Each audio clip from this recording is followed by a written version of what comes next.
The return to the county championship and a big game for Yorkshire against the leaders Essex. Scarborough the venue, and as usual a big crowd present and a decent day weather-wise. Adam Lyde began with a 4 off Porter and he continued with further boundaries. You may have gathered it's Yorkshire batting first.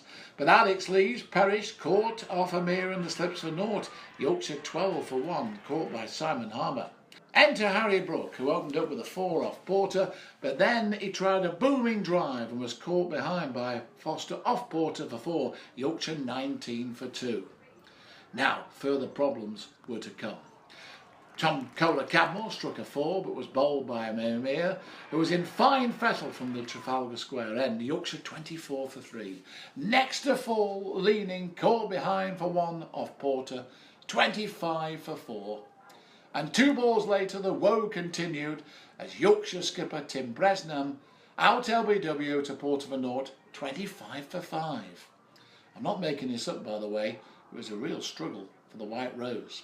Rashid produced the shot of the morning off Papara, an excellent drive, and he got another 4 in the same over. But then Rashid was out LBW to Papara for 12, further distress for Yorkshire.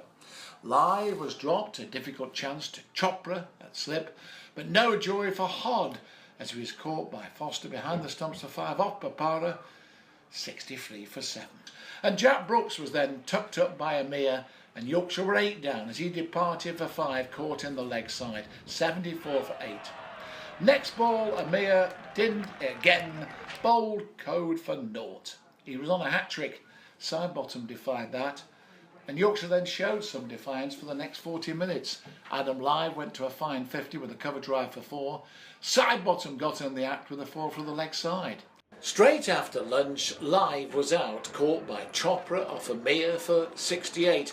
Yorkshire had crumbled to 113 all out, and Amir proving what a good bowler he is. Great figures of 5 for 18. Essex began their reply, and after 20 minutes, Brooks struck, grabbing Chopra out LBW for 11, Essex 13 for 1. Brown hit side bottom for a straight 4 as Essex went to 19 for 1. Essex were moving along smoothly until Brown was out LBW to code for 23 and Essex 46 for 2. And soon afterwards another blow to the visitors as Lawrence was trapped LBW to Bresnam for 14. Wheater struck a straight 4 off Bresnam to take Essex for 57 for the loss of 3. Code dropped short and the informed Papara blasted away to the cover boundary. At tea, Essex still having the better of things, although Yorkshire not totally out of it. Wheater's 10, Papara's 13 and Essex is 71 for the loss of 3 wickets. Papara blasted the first 6 of the innings over side bottom at fine leg off Brooks, and soon afterwards he was gone, caught at square leg by Brook off Brooks for 23. There's one for you, Brook off Brooks. Essex 81 for 4. Wheater then struck a 4 as Essex tried to rally. Runs started to come more frequently for Essex, with Wheater and Tenduscarter scoring well, and the first innings lead was secured.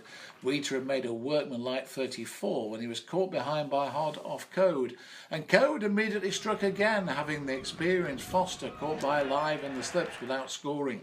New batsman Walter got away with a streaky 4, but there was NLBW to side bottom for 4. 144 for 7, and this game is moving on.